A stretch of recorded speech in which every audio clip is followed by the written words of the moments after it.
Bom, galera, então dando continuidade ao nosso conteúdo, né?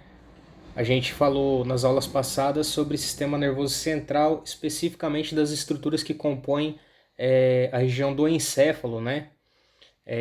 As estruturas que estão dentro da caixa craniana, dentro do crânio, tá? A medula ela também faz parte do sistema nervoso central, como a gente já havia comentado em algumas ocasiões anteriores, né? Porém, ela não está localizada dentro do crânio, né? Ela não faz parte das estruturas do encéfalo, tá?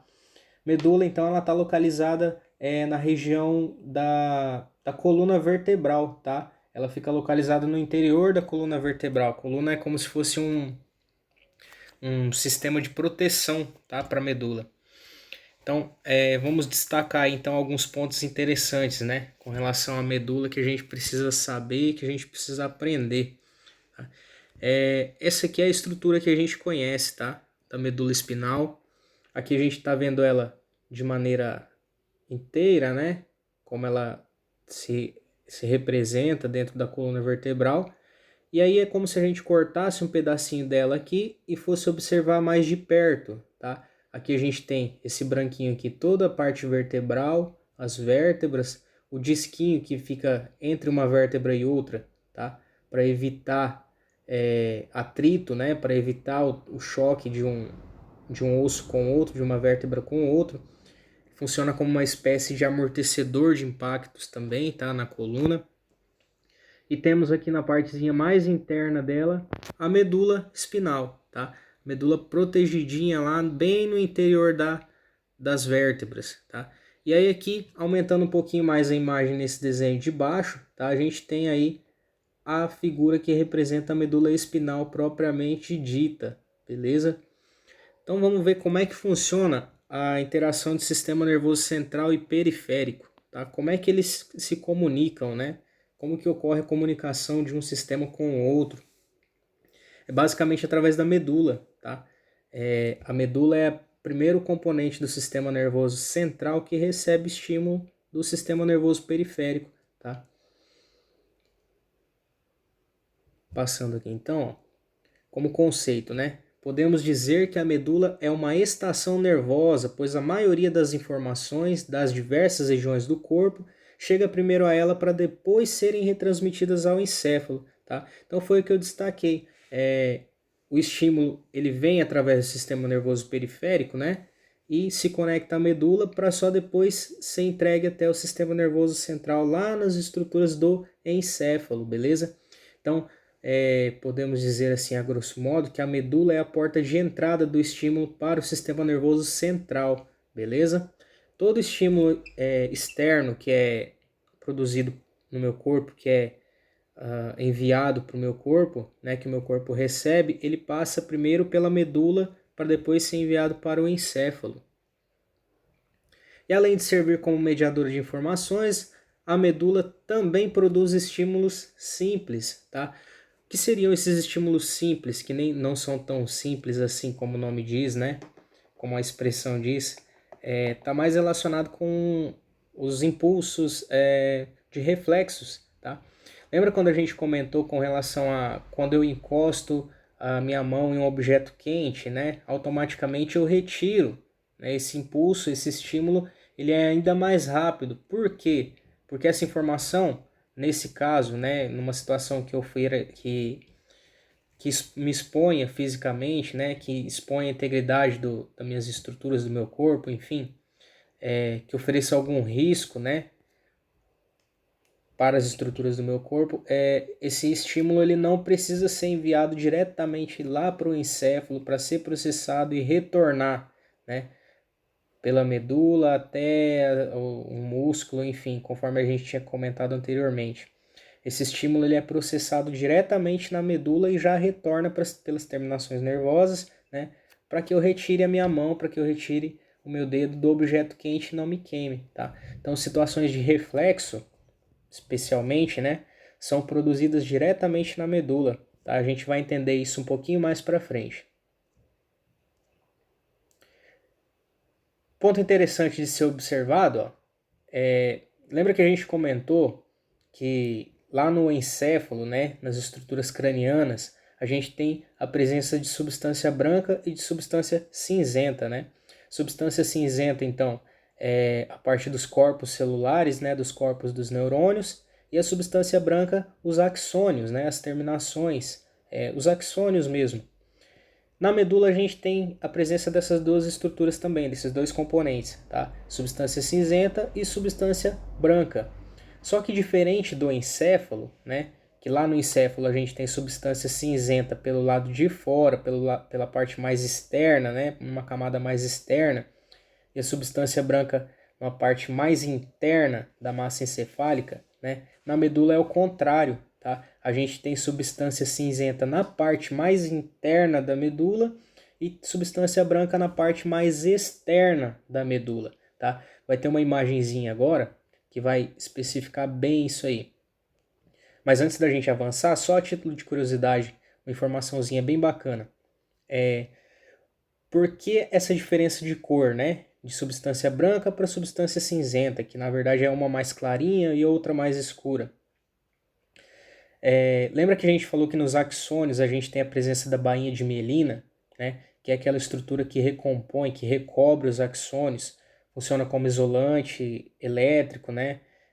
Funciona como uma espécie de mecanismo para que o impulso elétrico ele seja percorrido pelo axônio de maneira saltada e não direta, né?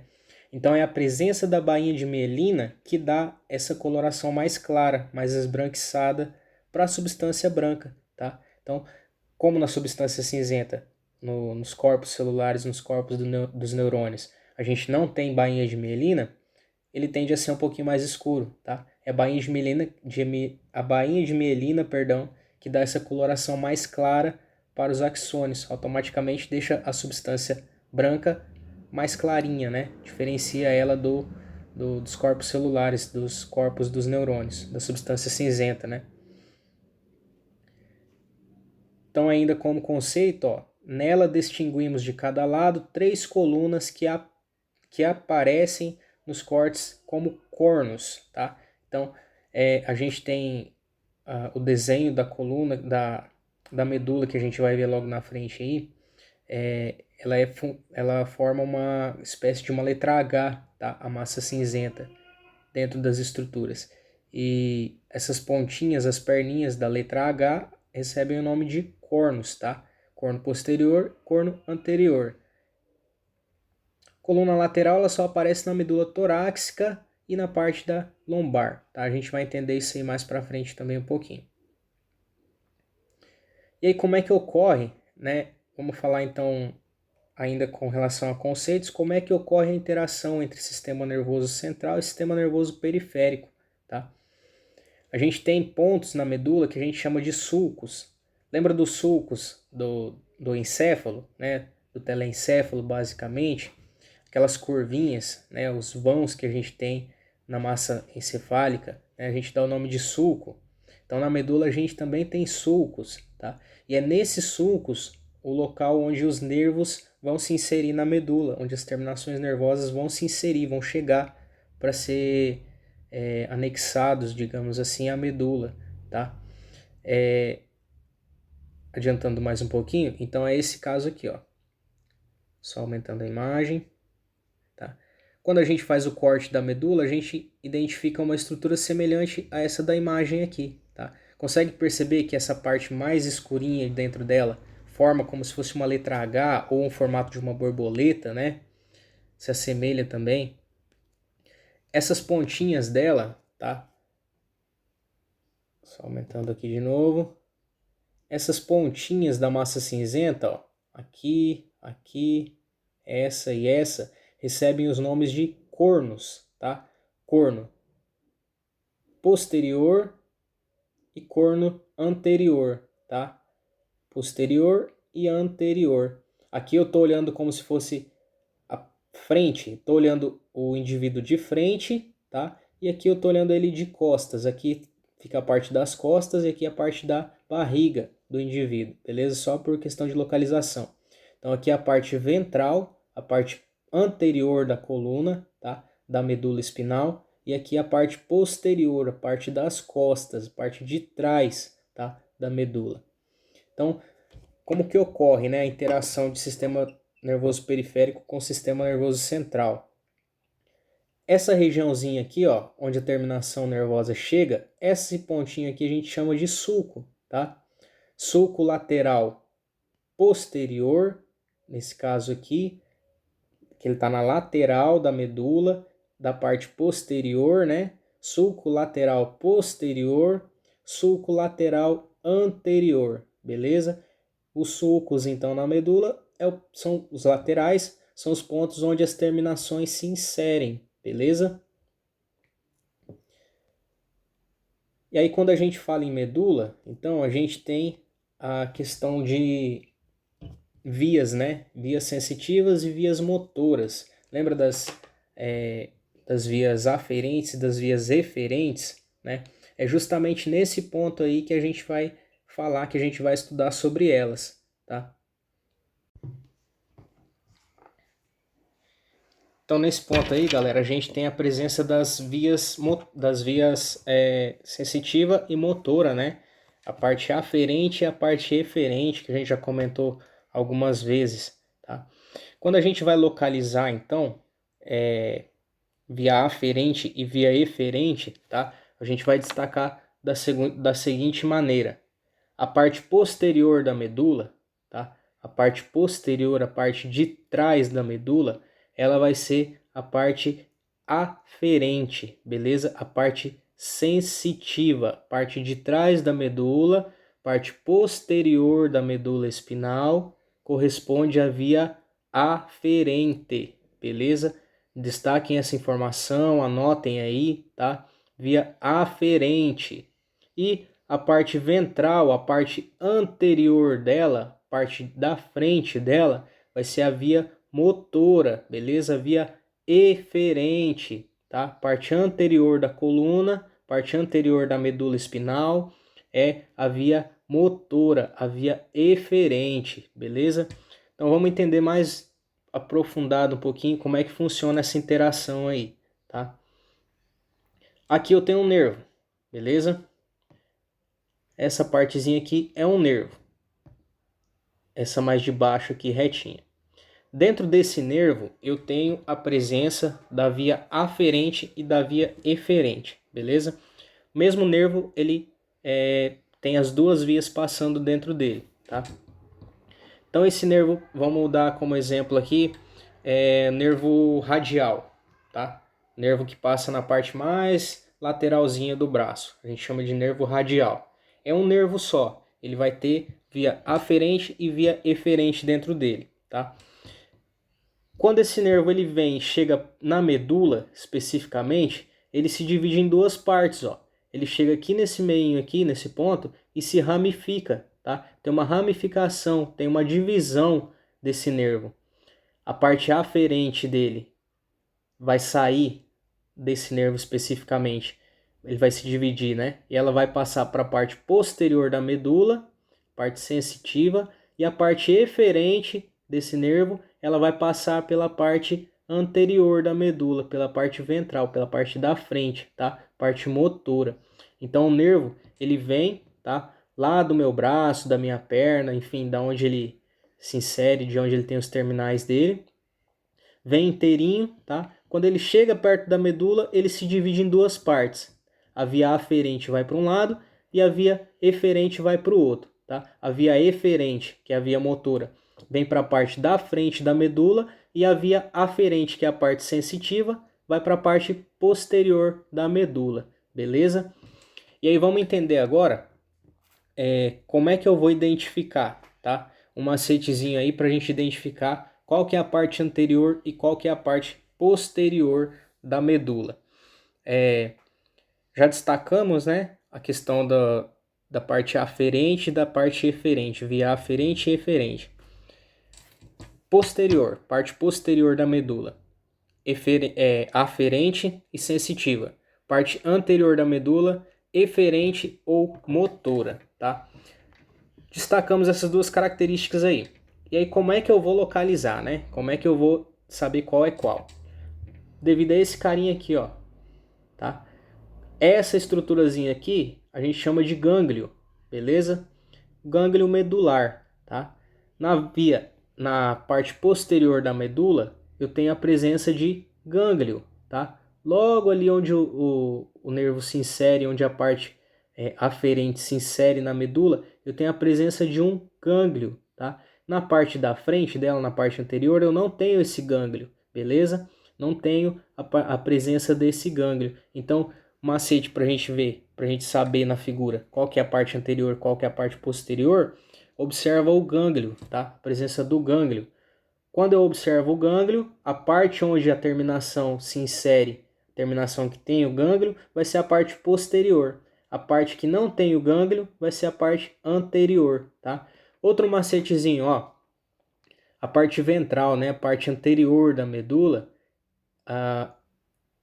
a substância cinzenta, no caso aqui, o corno anterior, ele é mais gordinho, ó. Tá vendo? Ele é mais cheinho e mais curto um pouquinho do que na posterior. Parte posterior, ele é mais pontudinho, ó, tá? Ele é mais comprido. Então, são macetes com relação à anatomia dela, né?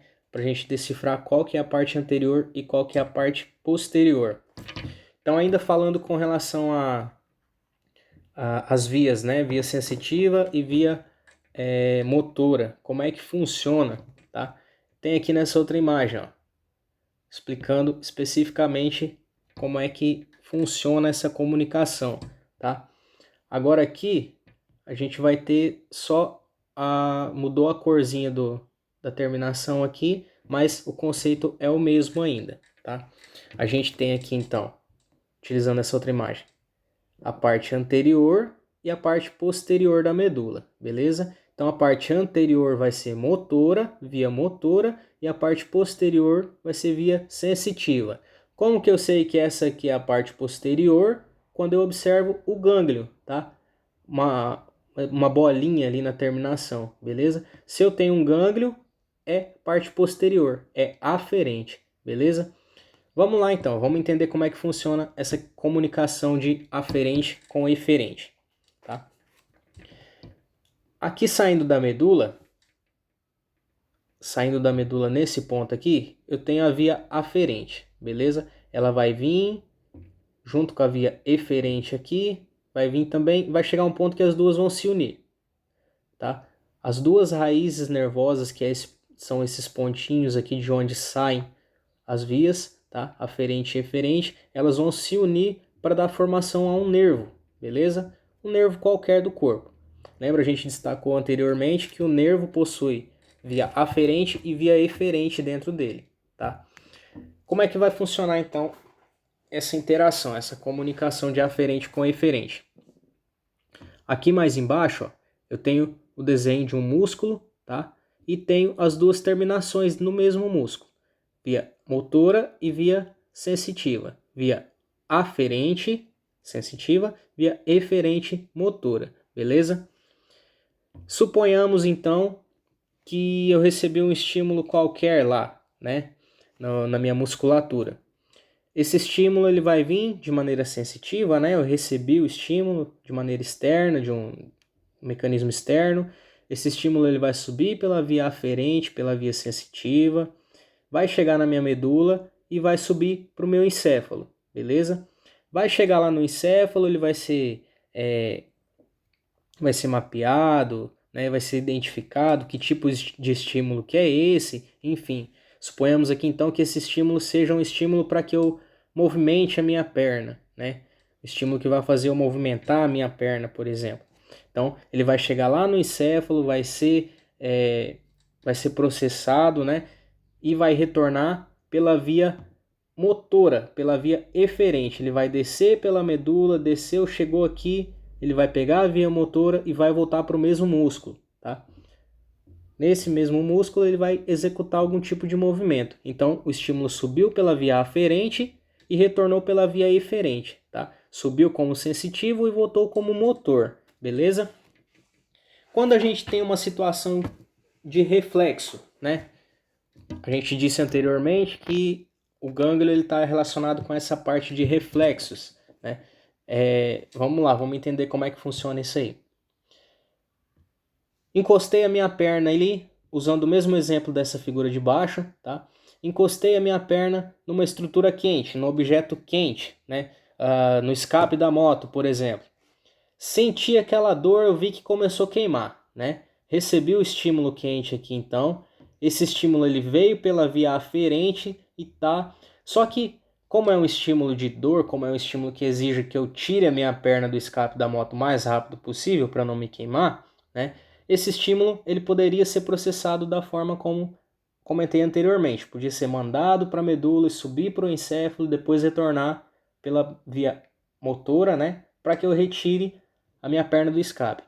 Mas como é uma situação que envolve risco para minha integridade, né? Que eu vou me machucar com isso, eu preciso que esse impulso seja ainda mais rápido, tá?